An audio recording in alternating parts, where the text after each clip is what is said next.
welcome back to New Rockstars. I'm Jessica Clemons, and why the fuck is Nicepool from Deadpool Wolverine being sued? Recently, the internet has been subject to this ongoing legal battle between Justin Baldoni and Blake Lively for what feels like months now. Most recently, Justin Baldoni's lawyer, Brian Friedman, has sent a litigation hold letter to Marvel president Kevin Feige, Disney CEO Bob Iger, and Deadpool 1 director Tim Miller. But why? Because Baldoni's lawyer believes that Blake Lively's husband, Ryan Reynolds, mocked Baldoni in the character Nicepool. So let's discuss in my favorite New Rockstars format and answer why the Nicepool from Deadpool Wolverine is actually being sued. But first, make sure to go check out the latest and greatest in New Rockstars merch. Right now, we have the Daredevil Born Again clothes. We have that Midtown High merch if you're fans of Spider-Man. We're in the new year, so get your convention clothes ready. Go check out nerdride.shop. Let's get into the video. This video is sponsored by Squarespace, the all-in-one platform that makes launching your own website a breeze.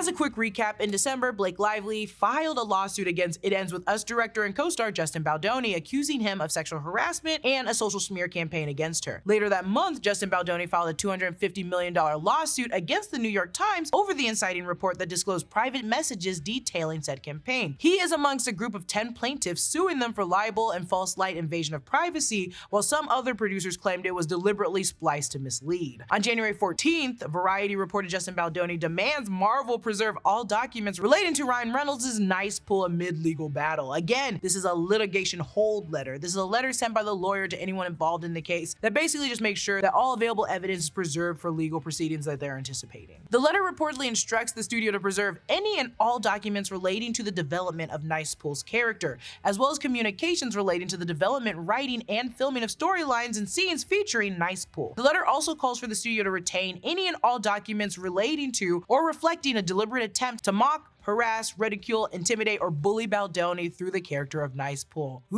It goes on to say and implies that lively Baldoni style rift exists between Reynolds and Miller, who directed the first Deadpool movie but didn't return for the second one. The letter asks the studio to hold other documents and data relating to complaints made against Ryan Reynolds by any person, including, without limitation, Tim Miller, and Miller's departure from the film Deadpool 2, as well as any instances of Reynolds exerting creative control of any film project. Marvel and Disney declined comment, as did the attorney for Reynolds and Lively, and Baldoni's lawyer Friedman could also not be reached for comment, as it's believed he might have been one of the many people whose home was affected by the Palisades fire. So why are we bringing Tim Miller into this? Well, Tim Miller back in 2016 left the planned sequel of Deadpool 2 due to creative differences with Ryan Reynolds, and not long ago he actually mentioned his low rate in the first movie. Though the studio said it was amicable, this could mean maybe it wasn't. I'm not saying it was, I'm just saying, you know how Hollywood works. The word amicable could mean a lot of things.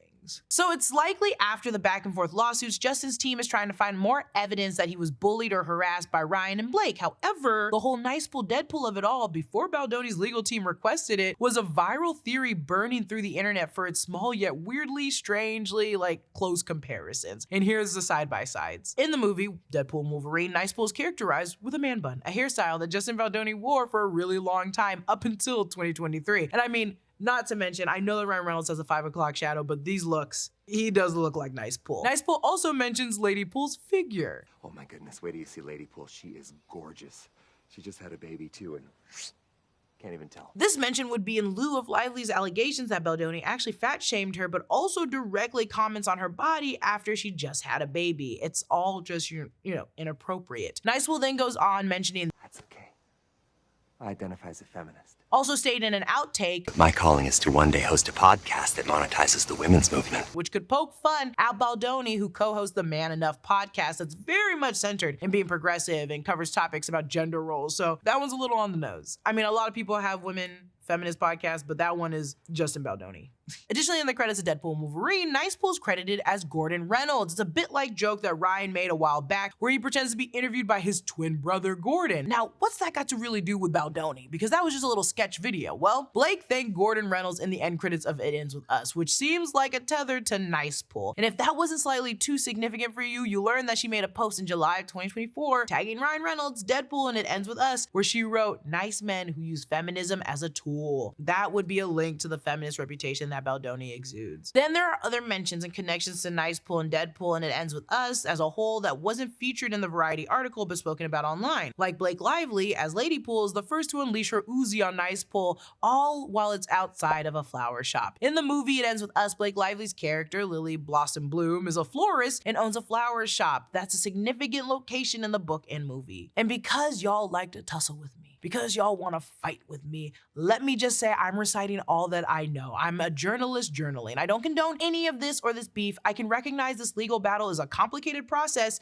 and it's endless and tenuous. However, these comparisons to Nicepool and Baldoni are hitting pretty close. I know, I'm not a lawyer, but I'm saying, hey, if it walks like a duck, quacks like a duck, it's probably a duck. It's 2025 and the internet is over 40 years old, and somehow there are still websites out there that act like websites peaked with Angel Fire and GeoCities. The fact of the matter is, it's so easy to build a professional, easy to use website using Squarespace that there's simply no reason to settle for less. Squarespace is an all-in-one tool that gives you everything you need to make a website that looks good and does whatever you need it to do. Squarespace helps you get your site discovered fast with a suite of integrated SEO tools. Every Squarespace website is optimized to be indexed with meta descriptions and auto-generated sitemap and more, so you show up more often to more people in global search engine results. Plus, Squarespace's design intelligence tool makes it so easy to get your website looking just right. It combines 2 decades of industry-leading design expertise with cutting-edge AI technology. And with just a few clicks, Squarespace can help you untangle digital payment platforms, making it easy to start receiving payments right away using popular payment methods like Apple Pay, ACH Direct Debit, Klarna, and more. Head to squarespace.com for a free trial. When you're ready to launch, go to squarespace.com/newrockstars to save 10% off your first purchase of a website or domain. This isn't the first time Ryan has been mentioned in these lawsuits or the topic of conversation regarding this battle, because according to People magazine, he allegedly berated Baldoni at his New York City apartment, and Baldoni's complaint alleged that Ryan Reynolds had something to do with WME dropping him, and he has had some creative pull, and it ends with us. So rightfully, people have questioned, well, is Nicepool Justin Baldoni or is Nicepool just Deadpool? The thing is, if you've seen the movie Deadpool Wolverine, Ryan wasn't shying away from the hot button jokes like this one. This is Logan. He's usually shirtless, but he's let himself go since the divorce. And finding a way to incorporate Hugh Jackman's real divorce into the movie, or this one poking fun at Ben Affleck's Daredevil referencing his really messy divorce with Jennifer Garner. Daredevil, I'm so sorry. It's fine. So pulling meta jokes for himself or others in the scripts isn't surprising, but let's remember that Ryan came to Feige with originally 25 pitched ideas for Deadpool 3, and after the initial rejection, Reynolds went back and wrote about 18 different treatments. We floated the idea that one of these pitches feel like Deadpool 3 working in development hell, as he's breaking the fourth wall a lot in the trailer. Whoa. Is that supposed to be scary? Pegging isn't new for me, friendo, but it is for Disney. And actually making mention of a lot of real-life production-like flow. And where in God's name is the intimacy coordinator? All this to say, using real-life moments like his wife's troubles with It Ends With Us for the script doesn't sound too crazy or far off from what he's already been doing with Deadpool. Additionally, folks have made note that while both movies were being shot at the same time, the writer's strike put both movies on hold and resumed a little later, and the changes could have been made to make Nicepool more like Baldoni joke. But if it was written, Ryan technically scabbed. The schedule for the WGA strike in both movies can feel a bit clunky, but essentially, ET reported Baldoni wasn't aware Ryan Reynolds was altering the script for It Ends With Us, and the WGA strike began on May 2nd, 2023, and ended September 27th, and the movie started filming 3 days after the strike began on May 5th. However, Lively did tell E! News her husband actually wrote the iconic rooftop scene in It Ends With Us, but since it was shot during the strike and a little bit after, there's potential here it was changed in the script during the shooting, which would, mean that Ryan did scab for It Ends With Us.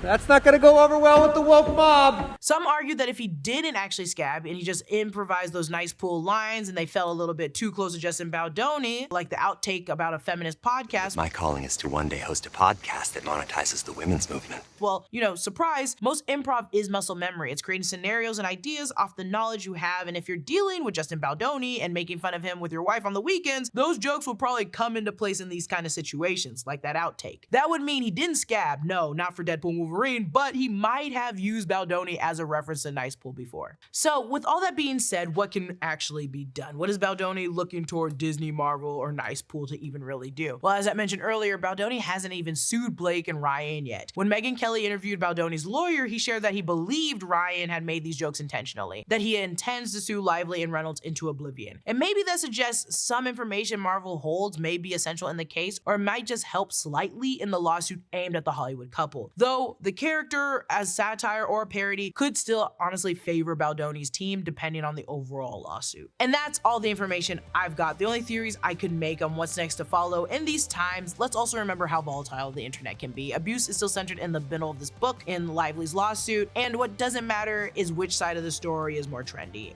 So remember where we are. Follow me at Lulu_Clemons. Subscribe to all 3 channels in the new Rockstars network for more analysis, breakdowns, and news coverage within your favorite fandoms, and I'll see you guys later.